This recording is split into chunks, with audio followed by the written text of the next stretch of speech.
For millions of years, the predators and their prey have lived here in Africa. As each evolved, so too did the other. An evolutionary arms race that has preserved nature's intricate balance. But this balance was to change with the emergence in the dim, distant past of another predator, man.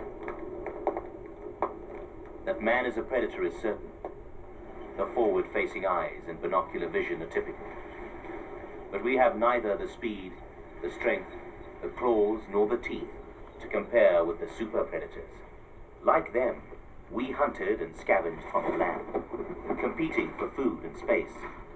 It can be seen today in our closest relatives, the apes.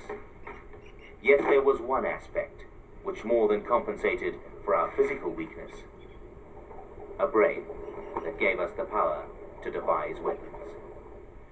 At first, these were primitive and not very effective. The animals we killed for food had little effect on the prey population for close on the 2 million years we have lived here. But as our intellect grew, the balance began to tip. Our weapons became more sophisticated, our traps more cunning.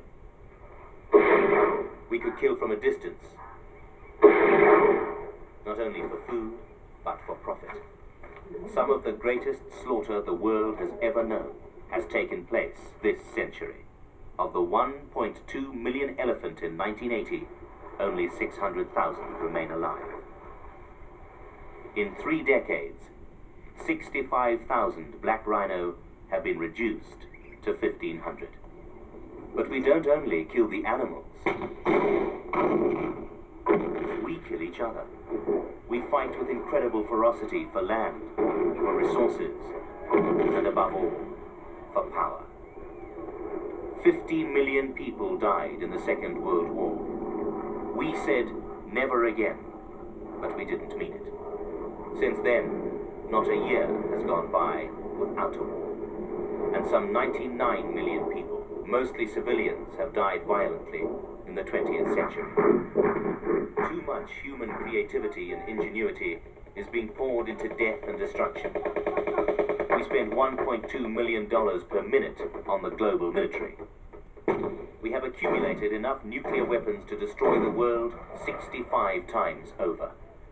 In Africa, the military wastage far exceeds the total spent on food, education, health, and conservation. The money squandered on one skirmish exceeds the total ever raised to save an endangered species.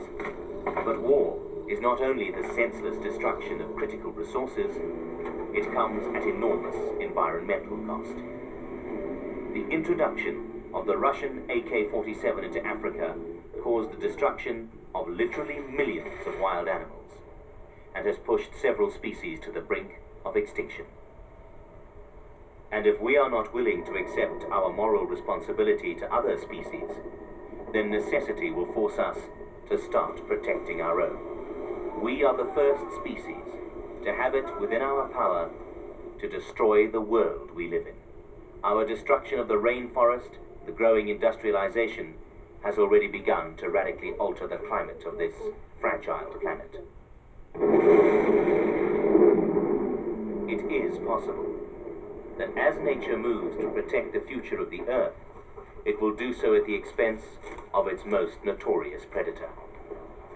Yet for all this, we are the most intelligent and creative species on the planet. We know that a system where predator destroys the prey results in the extinction of the predator. Somehow, we must learn, like the super predators, to live within sustainable parameters. Our destruction must be turned to creation. Our aggression to cooperation.